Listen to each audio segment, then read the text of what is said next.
Hi, welcome back friends. I hope आप सब मस्त होंगे। फ्रेंड्स, जैसा कि आप सबको पता है, हम लोग क्लास 10th इंग्लिश ग्रामर में सेंटेंस पढ़ रहे हैं। फ्रेंड्स, इसके पहले वाले वीडियो में हम लोगों ने देखा कि टाइप्स ऑफ सेंटेंस कितने प्रकार के होते हैं, डेफिनेशन ऑफ सेंटेंस क्या होता है, काइंड्स ऑफ सेंटेंस कितने प्रकार के होते हैं। इन सब चीज़ों के बारे में हम लोग पिछली वाली वीडियो में पढ़ चुके हैं। फ्रेंड्स, आज उसी से संबंधित, सेंटेंस से ही संबंधित आज हम लोग देखने वाले हैं रीऑर्डरिंग ऑफ द सेंटेंस, जो कि class 10th English grammar exam के पॉइंट ऑफ व्यू से बेहद इंपॉर्टेंट माना जाता है। फ्रेंड्स, ये रीऑर्डरिंग ऑफ द सेंटेंस होता क्या है, इसका प्रयोग किस प्रकार से करते हैं, आज हम लोग जो है इस वीडियो के माध्यम से सीखने वाले हैं। तो फ्रेंड्स, जैसा कि reordering of the sentence English में लिखा हुआ है, reordering of the sentence. Reordering का मतलब क्या होता है? पुनः क्रम व्यवस्थित करना। किसको? वाक्य को। री का मतलब क्या होता है? पुनः। ऑर्डरिंग का मतलब क्रम व्यवस्थित करना। किस चीज़ को? सेंटेंस को। अर्थात कहने का मतलब ये हुआ कि एग्जाम में जो है आप सबको एक सेंटेंस दिया जाएगा और सेंटेंस का जो भी पार्ट्स होगा, जो भी शब्दों से संबंधित सेंटेंस का पार्ट्स होगा, like subject, verb, helping verb, main verb, object या अदर वर्ड, तो फ्रेंड्स वो एक क्रम में नहीं रहेगा, स्टेप बाय स्टेप। जैसे सेंटेंस का एक तरीका होता है कि अगर कोई सेंटेंस है तो उसका एक स्टेप बाय स्टेप पार्ट जो है प्रयोग किए जाते हैं। बट एग्जाम में क्या होता है, एग्जाम में आगे पीछे शब्दों को दिया जाएगा, पार्ट्स ऑफ सेंटेंस को, और उसे जो है हमें रीऑर्डरिंग करना होगा। अर्थात कहने का मतलब ये हुआ, हमें उसे क्रम व्यवस्थित करना पड़ेगा। इसी चीज़ को क्या कहा जाता है? Reordering of the sentence. तो फ्रेंड्स, किस प्रकार से रीऑर्डरिंग किया जाएगा और किन किन सेंटेंस का जो है रीऑर्डरिंग ज़्यादा इम्पोर्टेंट है, और इसके साथ साथ हम लोग किस तरह से जो है पार्ट्स ऑफ सेंटेंस जो भी प्रयोग होता है उन शब्दों का, उन भागों का हम लोग पहचान कैसे करेंगे, आइडेंटिफाई कैसे करेंगे। क्योंकि सबसे ज़्यादा ज़रूरी है रीऑर्डरिंग ऑफ द सेंटेंस में उस आए हुए वाक्य में शब्दों की पहचान, आइडेंटिफाई करना कि अगर सब्जेक्ट है वाक्य में तो सब्जेक्ट है कौन सा, अगर मेन वर्ब है तो मेन वर्ब है कौन सा, अगर उसमें ऑब्जेक्ट का प्रयोग हुआ है तो हम कैसे आइडेंटिफाई करेंगे कि ये यही शब्द जो है ऑब्जेक्ट है, या अदर वर्ड को अगर आइडेंटिफाई करना हो तो हम कैसे जानेंगे कि ये अदर वर्ड है। तो फ्रेंड्स, अगर हम लोग जो है आइडेंटिफाई करना सीख जाए सेंटेंस में पार्ट्स ऑफ सेंटेंस का, तो आई थिंक रीऑर्डर करना, सेंटेंस का रीऑर्डर करना आई थिंक बहुत आसान हो जाता है। क्योंकि उनका अपना एक प्लेस होता है, एक उनकी एक अपनी एक स्थिति होती है, जिनको हम उनकी जगह पर आसानी से रख करके एक कंप्लीट जो है सेंटेंस का निर्माण कर सकते हैं। बट उसके लिए ज़्यादा ज़रूरी क्या है? उसके लिए ज़्यादा ज़रूरी है पार्ट्स ऑफ सेंटेंस का आइडेंटिफाई करना। तो फ्रेंड्स, मैं एक एक चीज़ को समझाने की कोशिश करूंगा और आप लोग जो है मेरे साथ बने रहिए और देखते रहिए संदीप क्लासेज 7 to 4। देखते हैं अब। तो सबसे पहले, जैसा कि आप लोग जानते हैं, टाइप्स ऑफ सेंटेंस में हम लोग 5 सेंटेंस को सीखा था। पहला जो था वो असर्टिव सेंटेंस था। हम असर्टिव सेंटेंस से ही स्टार्ट करते हैं, शुरू करते हैं, और असर्टिव सेंटेंस में हम कैसे, किस तरह से पार्ट्स ऑफ सेंटेंस का जो है आइडेंटिफाई करेंगे, देखते हैं। तो सबसे पहले हम लोग देखते हैं assertive sentence. Assertive sentence friends, जैसा कि आप सबको पता है, असर्टिव सेंटेंस 2 तरह का होता है। एक को कहा जाता है अफर्मेटिव, एक को कहा जाता है अफर्मेटिव, दूसरे को कहा जाता है निगेटिव। एक को क्या कहा जाता है? अफर्मेटिव, दूसरे को कहा जाता है निगेटिव। अब अफर्मेटिव का क्या स्ट्रक्चर होता है और निगेटिव का क्या स्ट्रक्चर होता है, सबसे पहले हम इन्हीं चीज को देखते हैं। तो देखते हैं एक एक करके।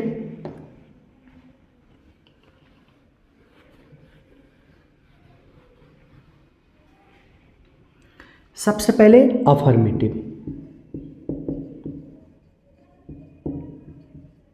अफर्मेटिव सेंटेंस, इसे हम जो है हिंदी में सकारात्मक वाक्य बोलते हैं। फ्रेंड्स, पिछली वाले वीडियो में आप लोगों ने देखा होगा इसकी परिभाषा क्या होती है, अफर्मेटिव किस तरह से हम आइडेंटिफाई करेंगे कि अफर्मेटिव सेंटेंस कौन सा है। लेकिन आज हम लोग जो है सीखने वाले हैं उसमें ये चीज़ सीखना है कि अगर हमें आइडेंटिफाई हो जाए कि ये अफर्मेटिव सेंटेंस है तो उसमें पार्ट्स ऑफ सेंटेंस को हम कैसे देखेंगे, I think parts of word को कैसे हम जानेंगे, उसमें आइडेंटिफाई किस तरह से करेंगे। आज इसी चीज़ को देखना है। अगर मान लीजिए कोई सेंटेंस अफर्मेटिव का है, और अफर्मेटिव की पहचान क्या होती है कि कोई वाक्य अगर किसी एक नाउन या प्रोनाउन से शुरू हो और फुल स्टॉप से ख़त्म हो जाए तो उसे हम क्या बोलेंगे, अफर्मेटिव सेंटेंस। लेकिन आज हम लोग रीऑर्डरिंग ऑफ द सेंटेंस सीख रहे हैं चूँकि, तो आज हम लोग ये चीज़ आइडेंटिफाई करेंगे कि अगर अफर्मेटिव कोई सेंटेंस है तो उसमें पार्ट्स ऑफ द वर्ड जितने प्रयोग हुए हैं उनका काम क्या है और वो किस नाम से जाने जाते हैं, ये चीज़ सीखना है। तो फ्रेंड्स, अफर्मेटिव का जो है स्ट्रक्चर क्या होता है, अफर्मेटिव का स्ट्रक्चर होता है subject plus helping verb plus main verb plus object plus other word. Friends, ये किसका स्ट्रक्चर है, अफर्मेटिव का। सब्जेक्ट का मतलब क्या होगा, कर्ता। हेल्पिंग वर्ब का मतलब क्या होगा, सहायक, सहायक क्रिया, सहायक क्रिया। मेन वर्ब क्या होता है, मुख्य क्रिया, मुख्य क्रिया। ऑब्जेक्ट क्या होता है, कर्म, और अदर वर्ड का मतलब अन्य। तो फ्रेंड्स, अगर मान लीजिए कोई अफर्मेटिव सेंटेंस है तो अफर्मेटिव सेंटेंस का जो स्ट्रक्चर होता है कुछ इस तरह से होता है कि सबसे पहले कर्ता होगा, फिर सहायक क्रिया होगी अगर उस टेंस में सहायक क्रिया का प्रयोग हुआ होगा तो। चूँकि जो टेंस होता है, टेंस में दो ऐसे टेंस होते हैं, एक प्रेजेंट का इंडेफिनिट का अफर्मेटिव और दूसरा पास्ट इंडेफिनिट का अफर्मेटिव। 12 में से ऐसे टेंस होते हैं जिनमें जो है सहायक क्रिया का प्रयोग नहीं किया जाता अफर्मेटिव सेंटेंस में। तो एक कौन सा है, प्रेजेंट का इंडेफिनिट, और दूसरा कौन सा है, पास्ट का इंडेफिनिट, और दोनों कौन सा सेंटेंस होगा, अफर्मेटिव का। तो दो ऐसे सेंटेंस होते हैं, ये र्यूमर है, एक तरह से कह सकते हैं, एक एक्सेप्शन है कि अफर्मेटिव दो ऐसे टेंस होते हैं, प्रेजेंट का इंडेफिनिट और पास्ट का इंडेफिनिट, जिसमें जो है हेल्पिंग वर्ब का प्रयोग नहीं हुआ होता है, बट दोनों के नेगेटिव और इंट्रोगेटिव में हेल्पिंग वर्ब जरूर प्रयोग हुआ होता है। तो फिर यहाँ अफर्मेटिव दो टेंस होते हैं जिसमें हेल्पिंग वर्ब नहीं प्रयोग होता, तो उसका स्ट्रक्चर क्या हो जाएगा, उसका स्ट्रक्चर हो जाएगा कि सब्जेक्ट और फिर मेन वर्ब और फिर ऑब्जेक्ट और फिर अदर वर्ड। ये प्रेजेंट के इंडेफिनिट का जो है स्ट्रक्चर हो जाएगा और पास्ट के इंडेफिनिट का भी स्ट्रक्चर हो जाएगा। अब देखते हैं इसमें से प्रश्न किस तरह से पूछता है। तो फ्रेंड्स, ये अफर्मेटिव का एक स्ट्रक्चर हो गया, और इस स्ट्रक्चर में क्या होगा, जैसे मैं एक सेंटेंस लिखता हूँ, जैसे मान लीजिए मैंने लिखा Ram is writing a letter with pen. Friends, एक सेंटेंस मैंने लिखा Ram is writing a letter with pen. यहाँ पर सबसे पहले ये एक तो पहली चीज़, ये कौन सा सेंटेंस है, ये अफर्मेटिव है, और अफर्मेटिव का जो स्ट्रक्चर होता है वो क्या होता है, subject, helping verb, main verb, object और अदर वर्ड। तो फ्रेंड्स, जो हमारा पहला वाला वर्ड है, पार्ट्स ऑफ वर्ड है सेंटेंस में, ये जो हमारा पहला वाला वर्ड है, अब इस स्ट्रक्चर के हिसाब से पूरा रखना है, तो ये हमारा क्या हो जाएगा, सब्जेक्ट। इज क्या है, हेल्पिंग वर्ब। राइटिंग क्या है, मेन वर्ब। ए लेटर क्या है, ऑब्जेक्ट। और विथ पेन क्या है, विथ पेन जो होता है ये होगा अदर वर्ड। क्या हो जाएगा, अदर वर्ड। फ्रेंड्स, एक चीज़ और, यहाँ पर जो ऑब्जेक्ट है, कभी कभी क्या होता है, किसी भी सेंटेंस में हो, कभी कभी क्या होता है कि ऑब्जेक्ट ना हो करके कॉम्प्लीमेंट भी प्रयोग हुआ होता है, कॉम्प्लीमेंट। कॉम्प्लीमेंट। अगर उस सेंटेंस में ऑब्जेक्ट का प्रयोग नहीं हुआ है तो उसकी जगह पर क्या प्रयोग हुआ होगा, कॉम्प्लीमेंट। और कॉम्प्लीमेंट होता क्या है, ऑब्जेक्ट होता क्या है, इन दोनों में डिफरेंस क्या है, मैं आगे जो है इसे बताऊंगा। तो अभी देखते हैं सिर्फ इतना कि अफर्मेटिव का स्ट्रक्चर क्या होता है। अफर्मेटिव का स्ट्रक्चर होता है कि subject, helping verb, main verb, object या कॉम्प्लीमेंट और अदर वर्ड। और अब यहाँ पर एक सेंटेंस मैंने लिखा, ये राम हमारा क्या है, राम एक सब्जेक्ट है। अब सब्जेक्ट क्या होता है, तो सब्जेक्ट का मतलब होता है कर्ता। कर्ता का मतलब उस वाक्य में जिसके द्वारा काम हो रहा है, जो काम को कर रहा है, उसे हम क्या बोलेंगे, सब्जेक्ट बोलेंगे। और उसके बाद जो वाक्य होगा वो किसी न किसी एक टेंस में होगा, और जिस टेंस में होगा उसकी एक हेल्पिंग वर्ब प्रयोग हुई होगी। और यहाँ पर इज जो है एक हेल्पिंग वर्ब है जो कि प्रेजेंट के कॉन्टिन्यूअस में है। और उस टेंस के हिसाब से वर्ब का फॉर्म भी प्रयोग होता है, जो कि प्रेजेंट के कॉन्टिन्यूअस में जो है एक आईएनजी फॉर्म प्रयोग होता है। तो यहाँ पर राइट का राइटिंग होगा, राइटिंग फोर्थ फॉर्म है। तो यहाँ पर मेन वर्ब क्या है, मेन वर्ब वही होता है जिनका फॉर्म चलता है, जिनका रूप चलता है फर्स्ट, सेकेंड, थर्ड, फोर्थ और फिफ्थ, उसे हम क्या बोलेंगे, उसे हम बोलेंगे मेन वर्ब है। तो यहाँ पर write, wrote, written, writing, writes, ये मेन वर्ब है। तो यहाँ पर ये हमारा इस सेंटेंस का मेन वर्ब हो जाएगा राइटिंग। ए लेटर क्या है, अब फ्रेंड्स काम करने वाला सब्जेक्ट, काम कर क्या रहा है, लिखने का, और लिखने में लिख क्या रहा है, तो एक लेटर। कहने का मतलब ये हुआ कि जो सेंटेंस में सब्जेक्ट होगा उस सब्जेक्ट का प्रभाव उस आए हुए सेंटेंस के जिस शब्द पे पड़ेगा। कहने का मतलब ये हुआ, फिर से मैं बता रहा हूँ कि जो भी सेंटेंस होगा उस सेंटेंस में जो सब्जेक्ट होगा उस सब्जेक्ट के द्वारा उसी सेंटेंस में आए हुए जिस शब्द पर उस सब्जेक्ट का प्रभाव पड़ेगा, इम्पैक्ट पड़ेगा, वो शब्द जो होगा वो ऑब्जेक्ट होगा। वो क्या होगा, ऑब्जेक्ट होगा। तो इस राम का ये सब्जेक्ट है और ये इस सब्जेक्ट का प्रभाव किसके ऊपर पड़ रहा है, इस लेटर के ऊपर। भाई अगर वो लेटर लिखेगा तो वो लेटर का पेज धीरे धीरे कम होगा और इस कर्ता का विचारधारा, शब्दों का जो भंडार है वो धीरे धीरे कम होता जाएगा। तो इस लेटर के ऊपर प्रभाव पड़ रहा है, किसके द्वारा, इस कर्ता के द्वारा। तो कहने का मतलब ये हुआ कि जिसके ऊपर उस कर्ता का प्रभाव पड़े, जिस शब्द के ऊपर उसी सेंटेंस में, वो हमारा शब्द क्या होगा, वो हमारा शब्द होगा object.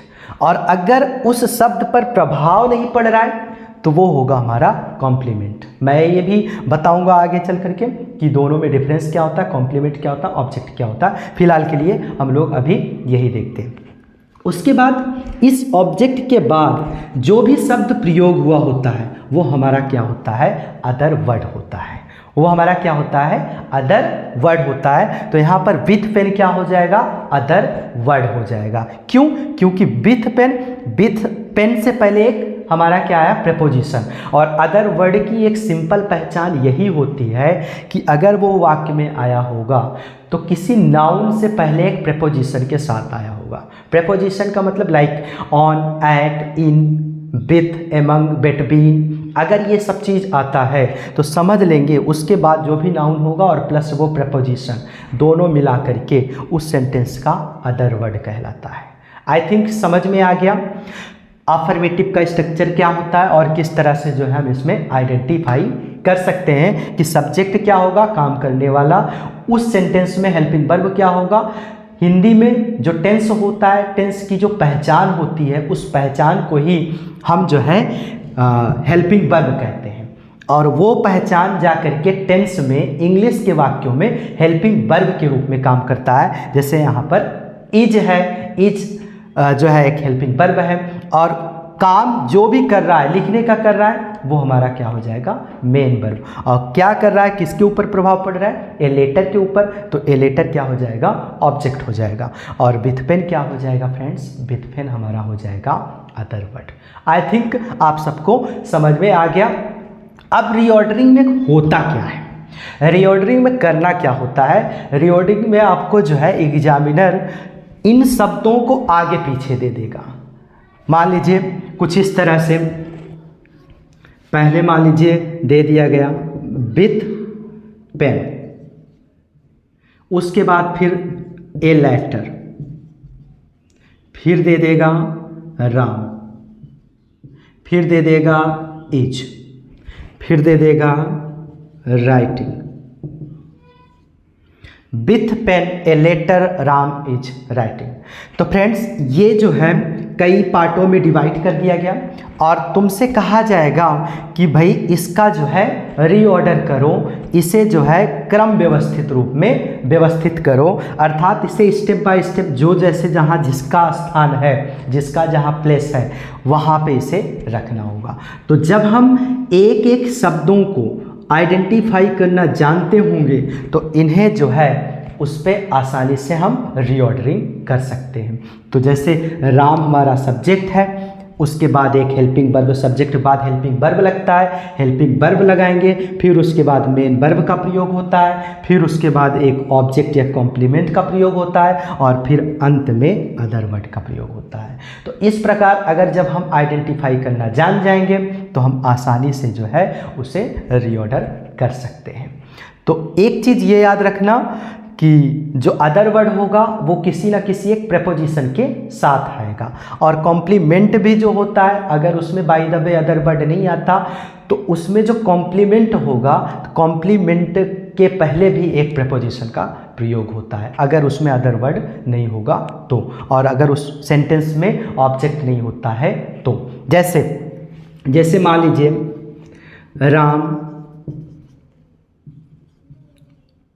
Ram is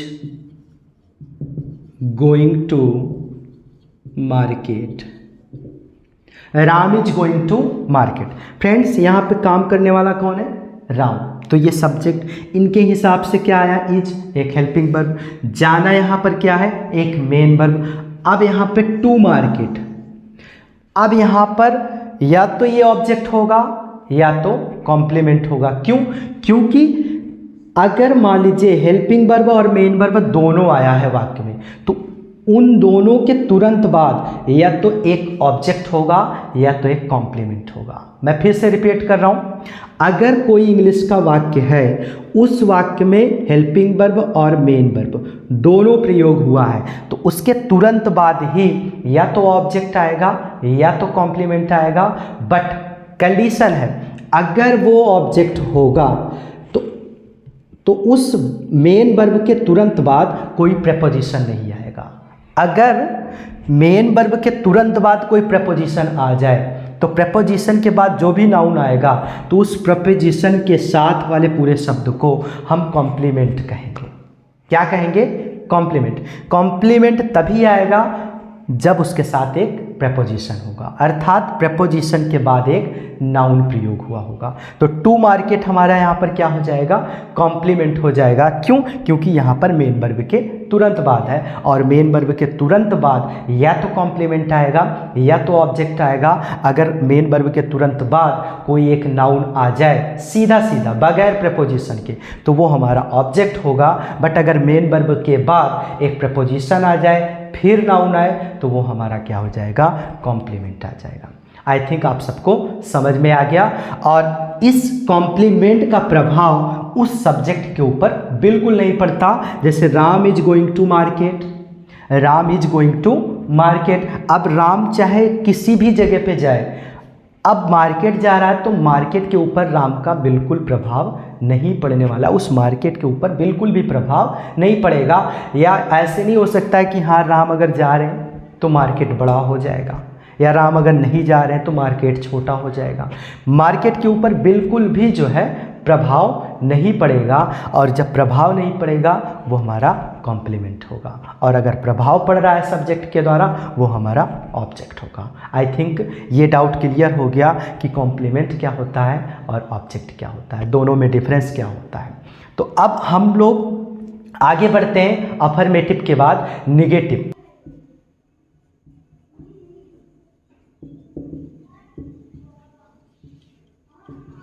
friends, negative sentence और अफर्मेटिव सेंटेंस असर्टिव के दोनों पार्ट होते हैं। अफर्मेटिव और नेगेटिव में बिल्कुल बहुत विशेष फर्क नहीं होता। वो फर्क क्या है मैं लिखता हूँ और आप लोग समझिएगा। Subject plus helping verb plus not plus main verb plus object और प्लस अदर वर्ड। बस सिंपल है। यहाँ पर क्या हो जाएगा, निगेटिव में नॉट, बस और कुछ नहीं करना है। जैसे अभी नॉट हटा दिया जाए तो ये subject, helping verb, main verb, object और अदर वर्ड, ये हमारा अफर्मेटिव का स्ट्रक्चर हो जाएगा। यहाँ पर हेल्पिंग वर्ब के तुरंत बाद नॉट लग गया, ये हमारा अफर्मेटिव की जगह पर नेगेटिव का स्ट्रक्चर हो गया। बाकी सारा कुछ आइडेंटिफाई वही करना है। और याद रखना फ्रेंड्स, नॉट का प्रयोग हमेशा हेल्पिंग वर्ब के बाद ही होता है। नॉट का प्रयोग कहाँ पे होगा, हेल्पिंग वर्ब के बाद ही होगा, अगर वो सेंटेंस असर्टिव का है तो। अगर वो सेंटेंस असर्टिव का है तो हेल्पिंग वर्ब के बाद ही नॉट का प्रयोग होगा। जैसे Mohan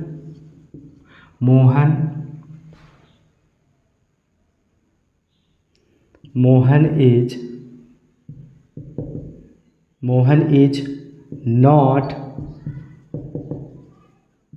singing a song with Ram.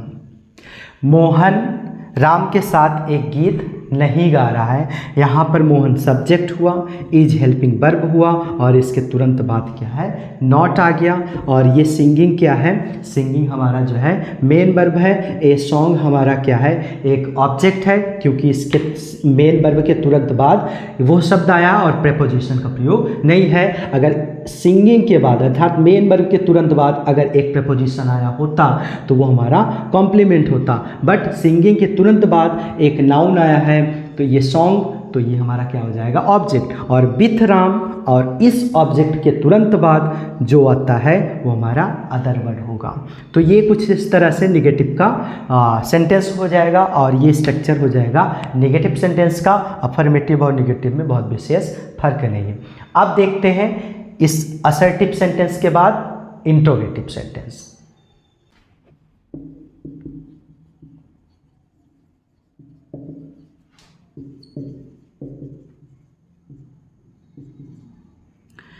Interrogative sentence. Friends, interrogative sentence जैसा कि आप सबको पता है, इसकी हिंदी होती है प्रश्नवाचक वाक्य। अब प्रश्न जो होता है वो दो तरह से पूछा जाता है और दो तरह से पूछने की वजह से इंट्रोगेटिव सेंटेंस दो प्रकार के माने जाते हैं और दो प्रकार के होने की वजह से दोनों का अलग अलग जो है स्ट्रक्चर होता है। तो हम एक एक करके दोनों प्रकार के स्ट्रक्चर के बारे में देखने वाले हैं और कैसे जो है उसका स्ट्रक्चर होता है और हम कैसे उसमें आइडेंटिफाई करेंगे, ये चीज़ देखने वाले हैं। तो सबसे पहले हम लोग देखने वाले हैं पहला क्या होता है, helping verb plus subject plus main verb plus object या complement plus other word plus प्रश्नवाचक चिन्ह। ये पहला हो गया इंट्रोगेटिव सेंटेंस। और पहला वाला जो इंट्रोगेटिव सेंटेंस होता है वो सेंटेंस हेल्पिंग वर्ब से शुरू होता है और प्रश्नवाचक सिंबल से खत्म होता है। और इस हेल्पिंग वर्ब की जो हिंदी हो जाएगी वो क्या हो जाएगी, क्या। फ्रेंड्स, 12 के 12 जो भी टेंस होते हैं उसमें अलग अलग अपना एक हेल्पिंग वर्ब होता है और जब उन 12 टेंस में से कोई भी एक सेंटेंस कुछ इस तरह से स्ट्रक्चर बनाए तो उसे हम कहेंगे इंट्रोगेटिव सेंटेंस। और उन 12 टेंस का जो भी हेल्पिंग वर्ब होगा अगर वो शुरू में आ गया तो उसकी हिंदी सदैव क्या होगी, क्या होगी फ्रेंड्स, क्या। क्योंकि हेल्पिंग वर्ब से शुरू हो जब भी होता है तो उसकी हिंदी जो है क्या हो जाती है, क्योंकि क्या से भी हम लोग प्रश्न पूछते हैं। जैसे क्या तुम किताब पढ़ते हो, क्या तुम अंग्रेजी बोलते हो, क्या तुम कठिन परिश्रम करते हो। तो यहाँ पर क्या क्या से अगर शुरू होता है तो हम जो है उस वाक्य को देखेंगे कि वो टेंस में किस टेंस में है, और जब हम ये पता कर लेंगे कि हाँ ये फला टेंस में है तो हम जो है उस टेंस की हेल्पिंग वर्ब सबसे पहले लिखेंगे और फिर उस सेंटेंस का कुछ इस तरह से स्ट्रक्चर बना करके लिखेंगे। जैसे मैं कहूँ are you playing match with friends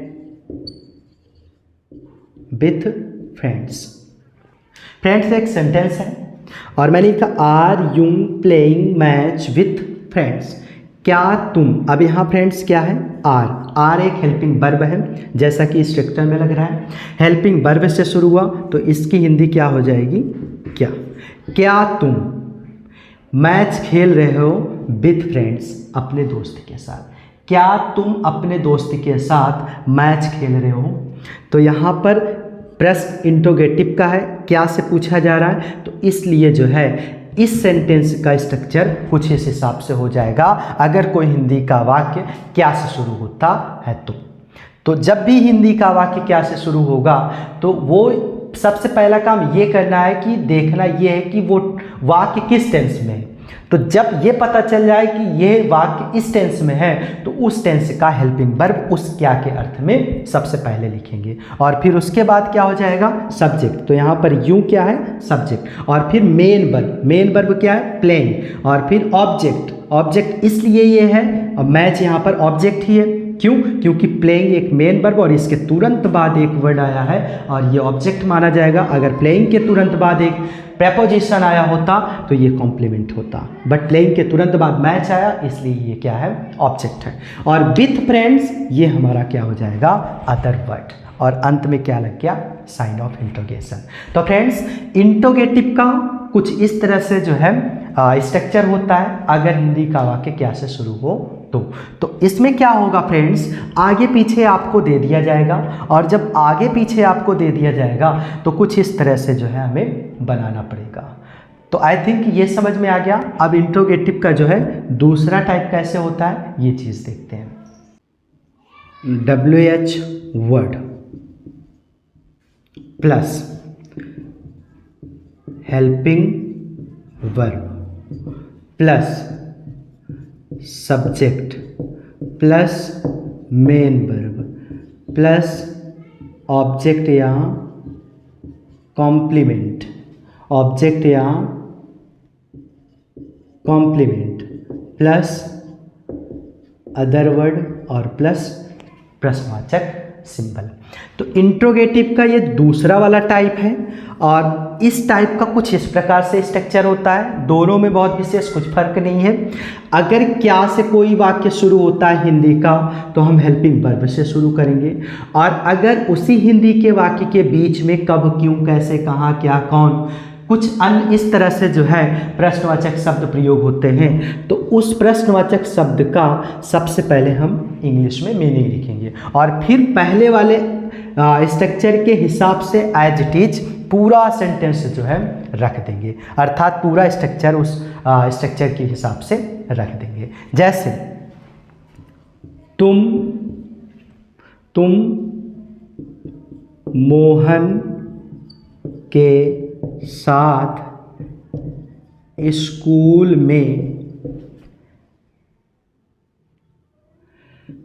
क्या पढ़ रहे थे, तो यहाँ पर फ्रेंड्स कोई भी प्रश्नवाचक अगर हिंदी का वाक्य हो और उस हिंदी के वाक्य के बीच में कब, क्यों, कैसे, कहाँ, क्या, कुछ भी एक प्रश्नवाचक शब्द आ जाए तो सबसे पहले हम जब उसका ट्रांसलेशन करते हैं तो सबसे पहले उसकी इंग्लिश लिखते हैं। तो इस स्ट्रक्चर के हिसाब से हम लिखते हैं व्हाट। अब ये जो भी टेंस होगा उस टेंस के हिसाब से यहाँ पर ये WH हो गया, उसके बाद हेल्पिंग वर्ब उस टेंस के हिसाब से उस पर डिपेंड करता है। तो यहाँ ये कौन सा टेंस है, रहा था, रही थी, पास्ट का कॉन्टिन्यूअस है, तो यहाँ सब्जेक्ट हमारा प्लूरल है, तो इसके हिसाब से यहाँ पर वर लगेगा, वाट वर। अब यहाँ पर हेल्पिंग वर्ब हो गया, फिर सब्जेक्ट क्या है, यूं लगाना है, फिर मेन वर्ब क्या है, पढ़ रहे थे तो रीडिंग, और फिर मेन वर्ब के बाद क्या है, ऑब्जेक्ट क्या है इसमें, इन स्कूल। अब फ्रेंड्स या तो ऑब्जेक्ट होगा या तो कॉम्प्लीमेंट, तो यहाँ पर मेन वर्ब के तुरंत बाद एक प्रपोजिशन आ गया और फिर एक नाउन आया, तो इस प्रकार कहा जा सकता है कि इन स्कूल ऑब्जेक्ट ना होकर के कॉम्प्लीमेंट है। और फिर उसके बाद क्या, के साथ, विथ मोहन, यहाँ पर मोहन लग देंगे, और फिर उसके बाद अंत में क्वेश्चन मार्क। तो कुछ इस तरह से जो है इंट्रोगेटिव का दूसरा वाला टाइप होता है, और कुछ इस तरह से जो है इसका स्ट्रक्चर होता है, और कुछ इस तरह से जो है इस सेंटेंस का तरीका होता है बनाने का। मैं उम्मीद करता हूँ इंट्रोगेटिव आप सबको समझ में आ गया। और अब देखते हैं ऑप्टेटिव सेंटेंस। ऑप्टेटिव सेंटेंस किस तरह से बनाया जाता है।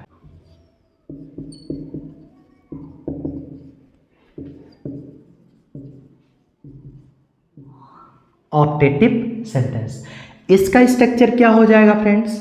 पिछली वीडियो में हम लोगों ने ऑप्टेटिव सेंटेंस को पढ़ा था और इसकी आइडेंटिफाई कैसे होती है ये चीज़ हम लोगों ने सीखा था कि ऑप्टेटिव सेंटेंस हम कैसे पहचान सकते हैं।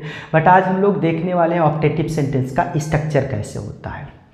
तो सबसे पहली चीज़, ऑप्टेटिव सेंटेंस शुरू किससे होती है, में से, तो सबसे पहले में रख देंगे, उसके बाद फिर एक सब्जेक्ट होता है और फिर एक वर्ब होता है, वर्ब का फर्स्ट फॉर्म, और फिर एक ऑब्जेक्ट होगा और फिर उसके बाद अदर वर्ड होगा फ्रेंड्स, और अंत में जो है साइन ऑफ एक्सक्लेमेशन। तो ये ऑप्टेटिव सेंटेंस का स्ट्रक्चर होता है। सबसे पहले में का वास्तव में यहाँ पे कुछ भी अर्थ नहीं होगा, और सबसे पहले हमें में लगाना पड़ेगा, उसके बाद सब्जेक्ट लगाना पड़ेगा, फिर वर्ब का फर्स्ट फॉर्म, फिर ऑब्जेक्ट, और फिर अदर वर्ड, और फिर लास्ट में साइन ऑफ एक्सक्लेमेशन। एक आध दो एग्जाम्पल देखते हैं, जैसे में यूं live long, may you live long, may you speak English, may you speak English properly,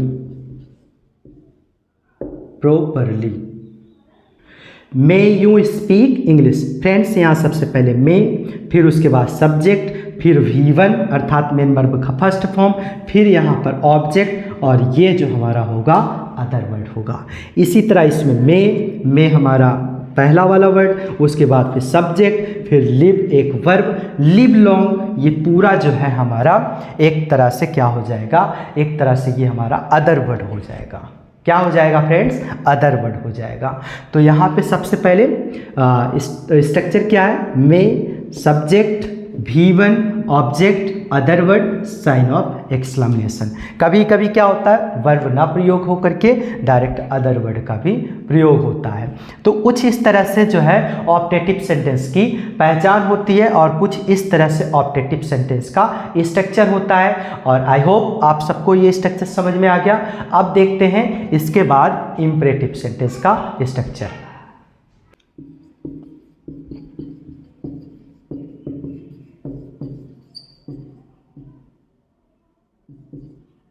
imperative sentence,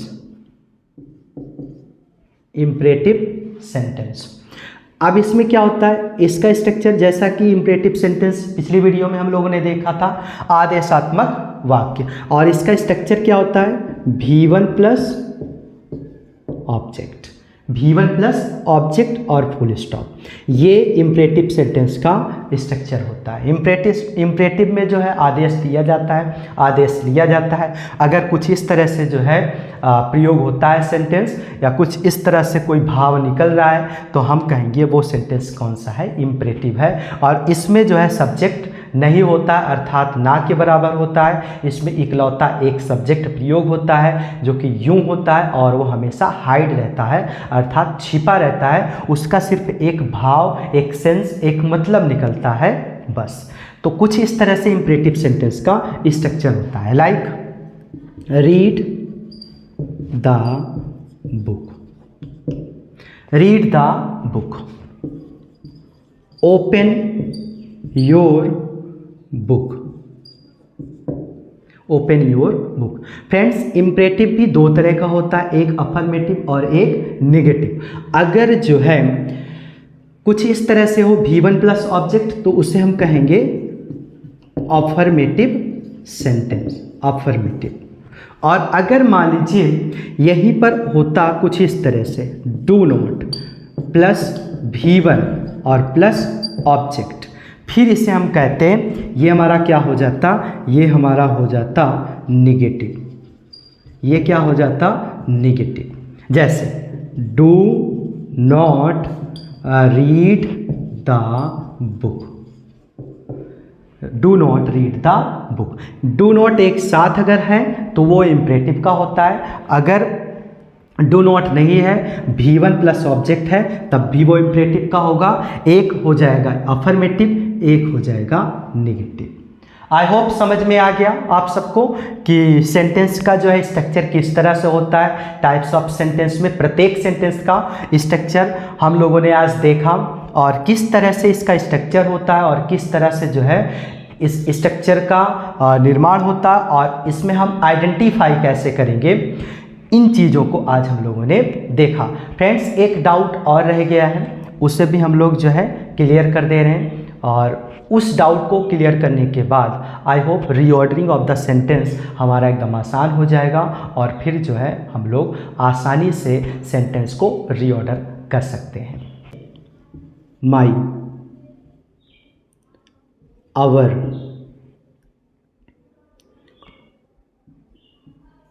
your,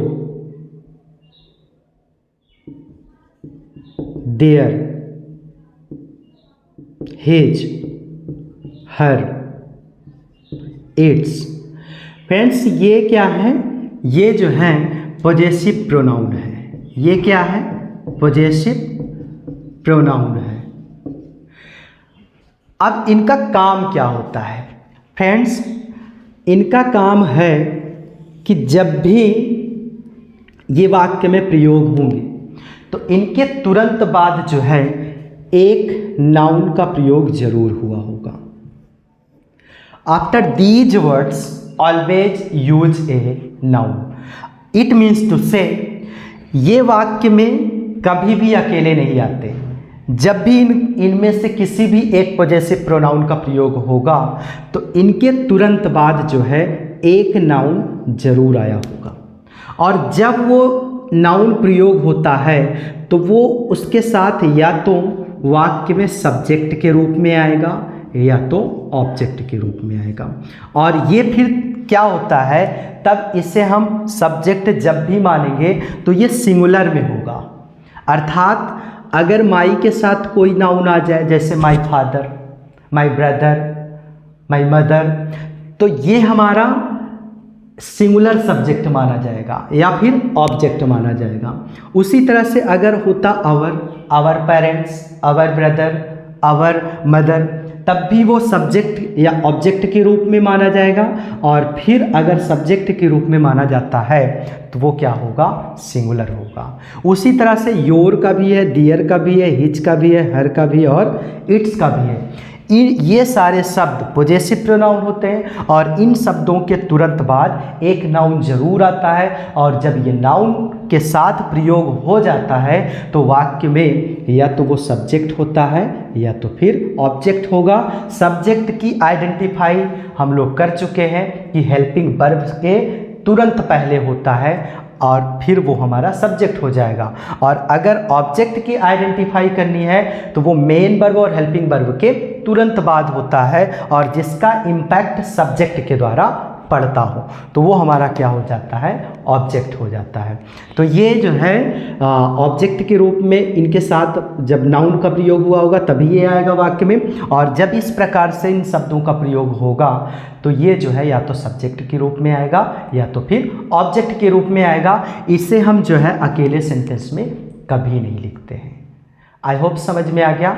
और फिर अब जो है मैं दो एग्जाम्पल देता हूँ, एक सब्जेक्ट को लेकर के, एक ऑब्जेक्ट को लेकर के, और दोनों में फिर जो है आई थिंक डाउट क्लियर हो जाएगा।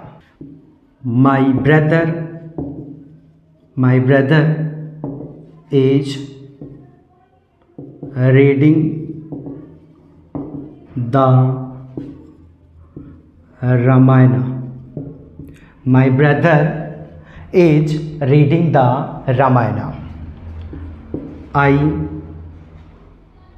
have completed my work. I have completed my work. Friends यहाँ पर क्या है, माई एक पोजेसिव प्रोनाउन है और इसके तुरंत बाद एक नाउन आया, तो ये पूरा हमारा जो है या तो सब्जेक्ट के रूप में आएगा या तो ऑब्जेक्ट के रूप में आएगा। चूंकि यहाँ पर हेल्पिंग वर्ब के पहले हैं तो ये हमारा क्या हो जाएगा, सब्जेक्ट हो जाएगा। आई थिंक समझ में आ गया। और यहाँ पर देखिए, I have completed my work, यहाँ पर subject, helping verb, main verb, और मेन वर्ब के तुरंत बाद माई वर्क आ गया, तो ये पूरा हमारा क्या हो जाएगा, ऑब्जेक्ट हो जाएगा। ये पूरा हमारा क्या हो जाएगा, ऑब्जेक्ट हो जाएगा। और चूंकि ये अंत में आया है, मेन वर्ब के तुरंत बाद आया है और माई के साथ वर्क आया है, तो ये माई वर्क क्या हो जाएगा, माई वर्क पूरा हो जाएगा एक ऑब्जेक्ट। आई थिंक समझ में आ गया। एक आध दो सेंटेंस और लिखते हैं। आवर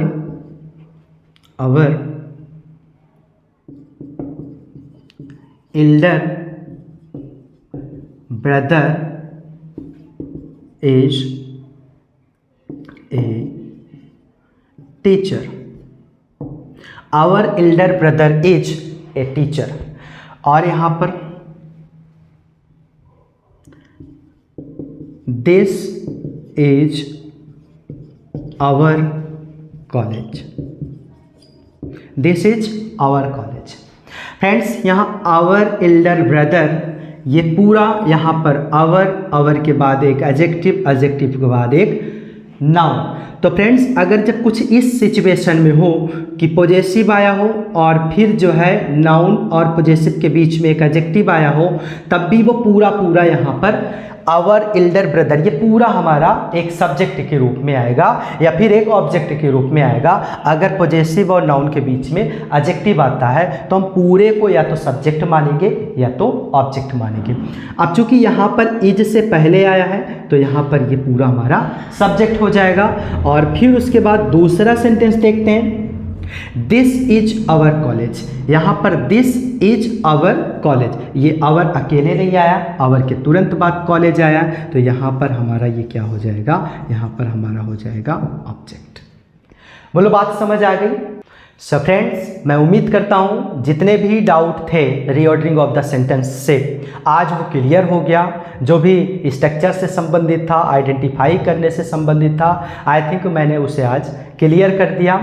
और ये रीऑर्डरिंग ऑफ द सेंटेंस जो है बेहद इंपॉर्टेंट माना जाता है एग्जाम के पॉइंट ऑफ व्यू से। और फ्रेंड्स, जो भी टाइप्स ऑफ सेंटेंस का स्ट्रक्चर था और जो भी आइडेंटिफाई करने वाले शब्द थे, आई थिंक मैंने उसे क्लियर कर दिया और आप सबका जो है मैं उम्मीद करता हूँ क्लियर भी हो गया होगा। अब फ्रेंड्स, नेक्स्ट वीडियो में हम लोग कुछ प्रैक्टिस करेंगे कुछ सेंटेंस का जो एग्जाम के पॉइंट ऑफ व्यू से इम्पोर्टेंट माना जाएगा।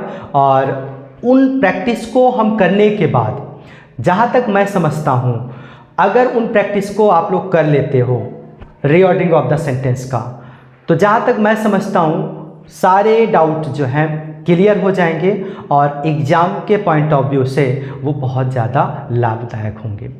तो thanks for watching my video.